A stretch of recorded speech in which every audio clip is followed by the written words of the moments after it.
What's on your radar right now of most interesting things in commercial real estate? I think the most interesting dynamic that we're seeing in the retail side of things is how the retailers are wrestling with the changing demographics.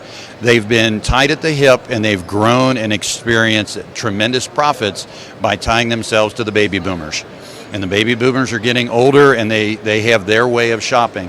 And the new generation of kids out there, the 18 to 35-year-olds, shop differently. They have different expectations than the baby boomers. And the retailers are really wrestling with right now, how do we cater to both? How does it work? How much of an online presence do we have to have?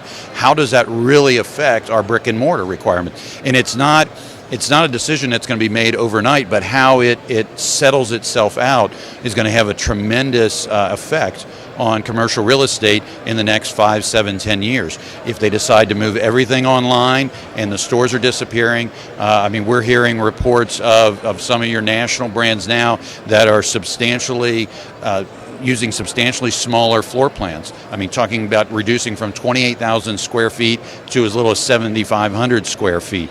There's some people that have talked about seeing Best Buy having a 4,500 square foot store where they would have a distribution center that would promise same day delivery. You go in, you pick it out, you go home, and then it gets delivered a few hours later to you.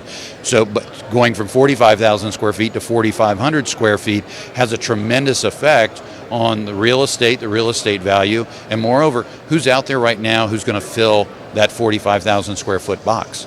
Who's out there? I don't know. Well, I thought you had the answer. Well, I'd like to thank you very much. It was a really interesting interview. This is Howard Klein with CRE Radio at Recon 2013. And before you turn that off, let me give a shout out to Melanie Sanchez, a great property manager with Colliers.